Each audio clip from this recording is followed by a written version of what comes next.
Saudações, leitores e seguidores do Instituto Liberal, eu sou o Lucas Berlanza e este é mais um IL Flash, aquele momento da semana em que a gente elenca os 7 artigos que mais impactaram, que mais fizeram sucesso no nosso site oficial e nas nossas redes sociais. E hoje o nosso IL Flash começa com um texto do João Luiz Mauad, que gerou uma grande polêmica sobre a questão dos precatórios. A cobertura midiática sobre a questão dos precatórios. Como vocês devem ter acompanhado, seja nos noticiários, seja nas redes sociais, foi aprovada na Câmara dos Deputados a proposta de emenda constitucional que permite ali uma flexibilização no teto de gastos, que é uma medida tomada no governo Temer com o objetivo de fortalecer a responsabilidade fiscal, para poder permitir uma postergação do pagamento de precatórios, que são dívidas decretadas ali, reconhecidas pela Justiça do Estado brasileiro com os seus cidadãos. O João Luiz Mauad diz que é necessário fazer uma relativização do problema dos precatórios, não no sentido de defender essa postergação, porque o Mauad diz que o próprio precatório em si já está errado, você sustentar, estender essa dívida, mas ele afirma, principalmente no seu texto, que a imprensa está vendendo a PEC de postergação como se fosse algo ilegal e desastrosamente inédito, vamos dizer assim, quando, na verdade, esses adiamentos já eram feitos no passado e pelos diversos governos e são respaldados constitucionalmente, quer dizer, não seriam ilegais. É a opinião, a abordagem que preferiu fazer o Mauad. E aí o pessoal, como sempre, vem nos comentários e fala: o Instituto Liberal está defendendo a PEC e coisa e tal. Na verdade, nós publicamos mais de um posicionamento no nosso site criticando duramente essa PEC. Eu, pessoalmente, não concordo em minimizar o que foi feito. Para mim é um passo péssimo no que diz respeito à responsabilidade fiscal, uma traição ao discurso de campanha do presidente da República. Mas nós somos um espaço aberto à discussão de diferentes vieses, diferentes tendências dentro do liberalismo e diferentes ângulos por que se possa encarar uma mesma questão. E justamente por esse espírito de liberdade, que muitos não compreendem, está aqui esse artigo do nosso antigo e constante colunista Mauad, um grande colaborador do IL, trazendo aí a sua abordagem, criticando o que ele entende como sendo um exagero da imprensa. O mesmo autor, ilustrando a sua afirmação sobre o planejamento central energético não dar certo, coisa que ele já vinha mencionando em outros textos, volta com um artigo em que ele contesta a eficácia desse planejamento em mais detalhes. É o texto "Por que o planejamento central energético não tem como dar certo?". Mauad diz que não é por acaso que a energia está tão escassa e cara no mundo todo. O fato é que a escassez e a carestia foram minimamente planejadas durante anos, diz ele no artigo, por uma penca de ideólogos, burocratas e políticos.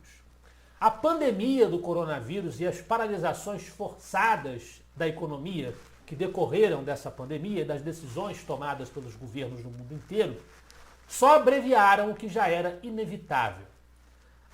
Diz ele, mas o que fazer com o aquecimento global? Ele se pergunta, como uma espécie de eu lírico, tomando aí o discurso de muitos que se questionam sobre o que fazer em relação aos atentados, às ameaças contra o meio ambiente. Precisamos, diz ele, dar liberdade aos mercados para que invistam em tecnologias que aumentem o nosso poder de adaptação e resiliência aos eventuais efeitos desse aquecimento. Não jamais abrir mão do bem-estar civilizatório adquirido a duras penas durante os últimos 2 séculos. Mas tal solução retiraria muito poder e dinheiro das mãos de políticos e burocratas. Então o Mauad está aí criticando a conduta de muitos burocratas e políticos, de muitos atores sociais que se beneficiam desse ambientalismo extremado que acaba por encarecer os sistemas de energia, de fornecimento de energia. Em favor da liberdade, por outro lado, está a obra de John Locke, considerado um dos marcos inaugurais, ou marco inaugural, se a gente pudesse expressar dessa forma, do liberalismo, tal como modernamente entendido como uma tradição política. Nesse sentido, vai o artigo do nosso amigo jornalista Ian Kerzimer, de volta ao Instituto Liberal, John Locke e a Ordem Natural da Vida. Ele expõe a filosofia liberal conservadora, ele faz referência ao fato de que o liberalismo clássico defende a conservação da vida e de alguns valores inerentes à própria preservação das liberdades individuais, como consequências da ordem natural humana, da vida humana, que seria uma ordem social mais adequada para atender às necessidades do ser humano. Então, é nesse sentido que vai esse artigo, que, de certa maneira, detalha o pensamento, apresenta em maiores nuances e maiores detalhes o pensamento, a obra filosófica do britânico John Locke. Uma abordagem liberal a seguir de um fenômeno contemporâneo, que é o fenômeno dos cancelamentos. É do Roberto Rachevsky, As Consequências da Cultura do Cancelamento. Cancelamentos, diz o Rachevsky, não resgatam a verdade. Apenas iniciam uma trajetória infindável de negações. Querer restabelecer a verdade dos fatos requer mais do que cancelamentos. Requer saber a verdade para colocá-la de volta no lugar. Ou seja, o Rachevsky não é contra o enfrentamento vigoroso à mentira, à falsidade. Não, por acaso, a isto ele entende que está se dedicando há bastante tempo, desde o seu começo aí de atuação no movimento liberal. Mas é preciso apresentar alternativas, é preciso apresentar algo de sólido em contrapartida às mentiras e às falácias que se está demolindo, e não apenas destroçar a reputação das pessoas. É este o libelo que faz o Rachevsky no seu artigo. De volta ao antiliberalismo, nós temos uma abordagem sobre um nome que é um nome que vem sendo muito discutido, e está sempre sendo alvo tanto de idolatria descerebrada quanto de investidas virulentas. É um artigo da página Liberalismo Brazuca, Paulo Freire e o viés marxista na educação brasileira. O autor do artigo tenta fazer uma abordagem mais sóbria sobre o caráter marxista do educador Paulo Freire, erguido por alguns ao patamar de patrono da educação brasileira no governo lulopetista, apontando que a posição simbólica de Paulo Freire como símbolo da educação brasileira é resultado da ascensão estética do PT enquanto governo federal, já que figuras muito mais relevantes para a educação brasileira se tornaram ignoradas por aquele que foi filiado do petismo a certa altura do fim da vida. No artigo eles citam, por exemplo, a figura de Anísio Teixeira, que foi um pedagogo importante da Escola Nova, um pedagogo, inclusive, que chegou a atuar com ligação a governos da UDN e que, embora tenha tido ali uma desavença com Carlos Lacerda em função da sua visão de uma educação pública, né? E o Lacerda queria mais liberdade de ensino, favorecer ali a presença do ensino privado, mas a visão do Anísio Teixeira tinha alguns aspectos mais sofisticados, até mais liberais do que a visão marxista de um Paulo Freire, que enxergava a pedagogia como instrumento de doutrinação político-ideológica para os fins socialistas a que servia. Ele até elogiou a ditadura, o ditador, né, comunista chinês Mao Tse-tung.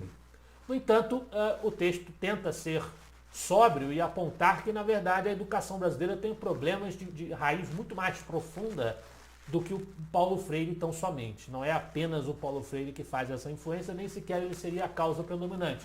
Ele é apenas uma cara, um rosto para um problema muito mais profundo. Errados e antiliberais também estão na visão do Dr. Rainer Zitelmann, nosso historiador alemão que escreve para o Instituto Liberal, do G20, que em Roma culparam o capitalismo pela pobreza e pela miséria. É o artigo Os manifestantes do G20 estão errados. O capitalismo é a melhor solução para a pobreza global e as mudanças climáticas. Novamente, com a profundidade que lhe é característica, ao mesmo tempo em que ele é bastante objetivo, didático nas suas exposições, o Rainer Zitelmann sistematiza uma relação de números e dados que demonstram que, na realidade, os países mais capitalistas combatem a pobreza e a miséria. E também nos países em que a economia de mercado é mais pujante, mais livre, nós temos menos afronta, menos atentado ao meio ambiente do que nos países mais estatizantes e mais socializantes. Na liderança do IL Flash da semana, outra resenha do pensamento de Thomas Sowell sobre as discriminações, daquela obra Discriminação e Disparidades, proveniente do Instituto Líderes do Amanhã, de autoria de Pedro Mutzig, Thomas Sowell e a desconstrução de falácias raciais. Durante a sua carreira acadêmica, diz o artigo, Thomas Sowell escreveu mais de 40 livros, e este, Discriminação e Disparidade, se destaca pela sua contestação às premissas equivocadas de diversas políticas públicas. Em uma análise de diferentes teses que explicam contrastes socioeconômicos em diferentes sociedades, Thomas Sowell se alicerça em pesquisas e dados para demonstrar as falácias cometidas por aqueles que defendem a superioridade genética ou a subjugação entre grupos como causas raízes dessas disparidades, desses contrastes socioeconômicos. É mais uma referência a essa obra elucidativa de Thomas Sowell, que foi objeto de nossas reflexões no nosso mês do Núcleo de Formação Liberal, dedicado a estudar a vida e obra deste importante autor. Este foi o nosso IL Flash de hoje. Eu espero que vocês gostem dos artigos e dos debates proporcionados pelo Instituto Liberal. Semana que vem estaremos de volta. Afinal de contas, para nós, você é a parte mais importante da sociedade. Até a próxima.